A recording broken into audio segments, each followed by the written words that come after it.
आपको बुला रहा है कि कृष्णा भैया को बुलाया जाए।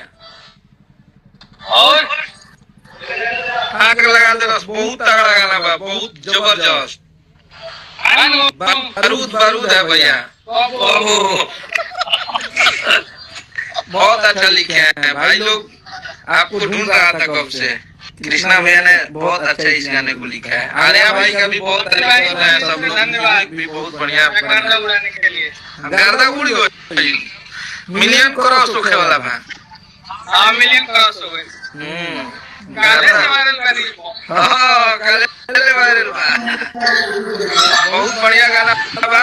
आप लोग प्यार दीजिए, हमनी के दोनों भाई के कोलैब करी रील बना के। हां दोनों भाई के, हां हमनी के एक्सेप्ट करब जा जी करत तनी का गुरुजी।